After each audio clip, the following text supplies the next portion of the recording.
এবার চোখ রাখবো দেশ বিদেশের ক্রীড়াঙ্গনের কিছু সংক্ষিপ্ত খবরে। এবার চেন্নাই সুপার কিংসে শুরু থেকেই দারুণ পারফরমেন্সে পুরো আইপিএলেই মোস্তাফিজের খেলে আসার দাবি ওঠে নিরুচ্চারে। তবে বিসিবি 30 এপ্রিল থেকে 1 মে পর্যন্ত একদিন ছাড়পত্র বাড়িয়ে বাংলাদেশের বাঁহাতি পেসারকে বাড়তি একটি ম্যাচ খেলার সুযোগ করে দিয়েছে।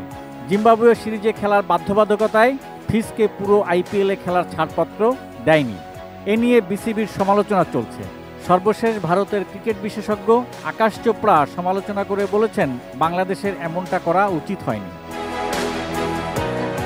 আন্তর্জাতিক ক্রীড়া আদালতের রায় পক্ষে আসায় ক্রিস্টিয়ানো রোনালদোর ব্যাংক অ্যাকাউন্টে জমা হচ্ছে 97 লাখ ইউরো, বাংলাদেশি মুদ্রায় যা 113 কোটি টাকারও বেশি। 2021 সালে উভেন্তুস ছেড়ে দ্বিতীয় মেয়াদে নাম লেখান ম্যানচেস্টার ইউনাইটেডে।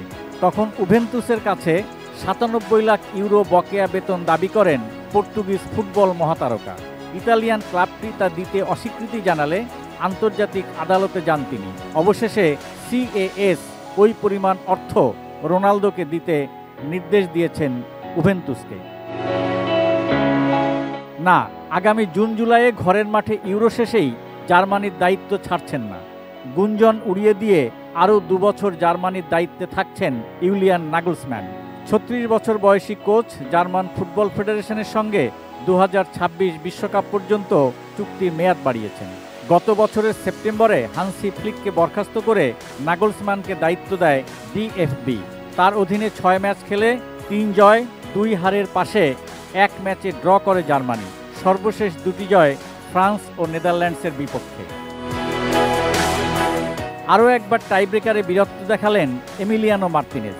বৃহস্পতিবার ইউরোপিয়ান কনফারেন্স লিগ কোয়ার্টার ফাইনালের দ্বিতীয় লেগের টাইব্রেকারে 2টি পেনাল্টি ঠেকিয়ে জিতিয়েছেন অ্যাস্টন ভিলাকে। ম্যাচটি ফ্রান্সের ক্লাব লিলের মাঠে হয়েছে বলে আর্জেন্টিনার বিশ্বকাপজয়ী গোলকিপারকে কম রোষের মুখে পড়তে হয়নি। তবে তিনিও স্বাগতিক দর্শকদের দিকে মুখে আঙুল দিয়ে চুপ থাকতে বলেছেন কয়েকবার।